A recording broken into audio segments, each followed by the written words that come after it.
is capable of all sorts of disinformation. Yes. So imagine, as you say, Kevin, if you said that Moscow's investigative committee, a major crime unit, has now opened a case on Marina Ovsyannikova I still don't. on Russia for our energy supplies.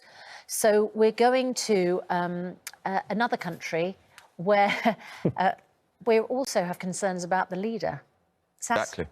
Either way, you get your hands dirty, don't you? I've picked them. That the government's very concerned about the Saudis executing 81 people in one day. They're going to say that it's acceptable Russia, there. Why aren't we saying it's acceptable in of the Western world is united. It's on our doorstep. It's in Europe. Russia.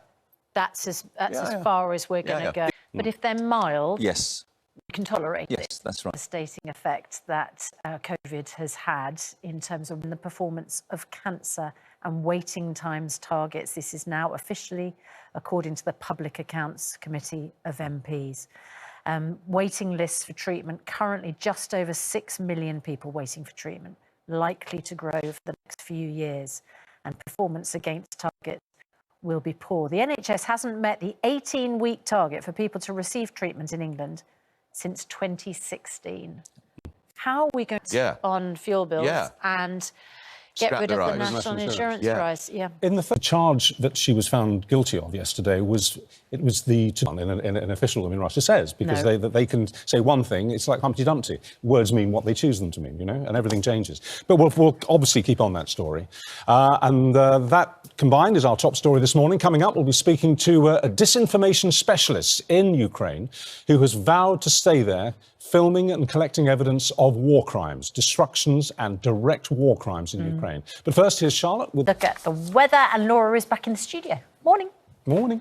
I'm fascinated by that sandstorm story. It happens from time to time, doesn't it? You come out in the morning and you find red dust on your car. Indeed. Still to come on Good Morning Britain, she says her phone is... Information, of course, being another word for lying.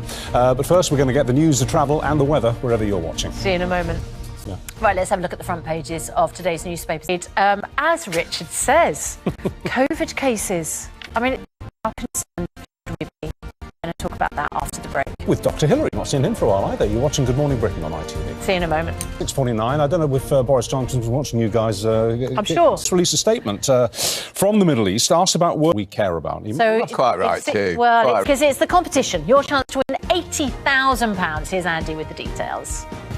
So breaking news this morning, explosions reported in several cities across Ukraine, a 12-storey residential building in the capital. Well, let's cross over to Kyiv now. Jane Ferguson. We're going to be talking to the former Royal Marine turned filmmaker on the front line in Ukraine.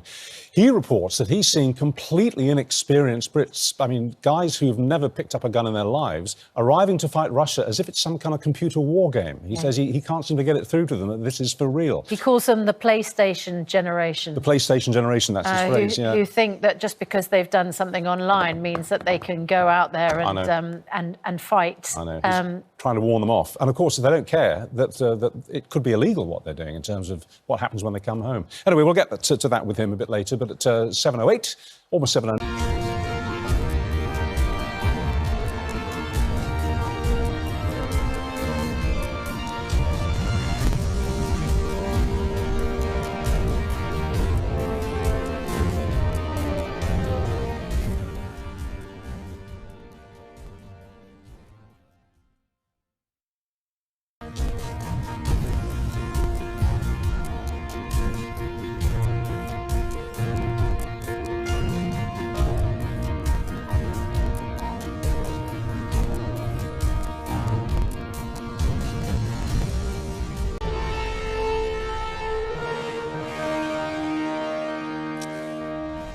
Welcome back. Thanks for staying with us. The Prime Minister, as we know, is now in the Middle East.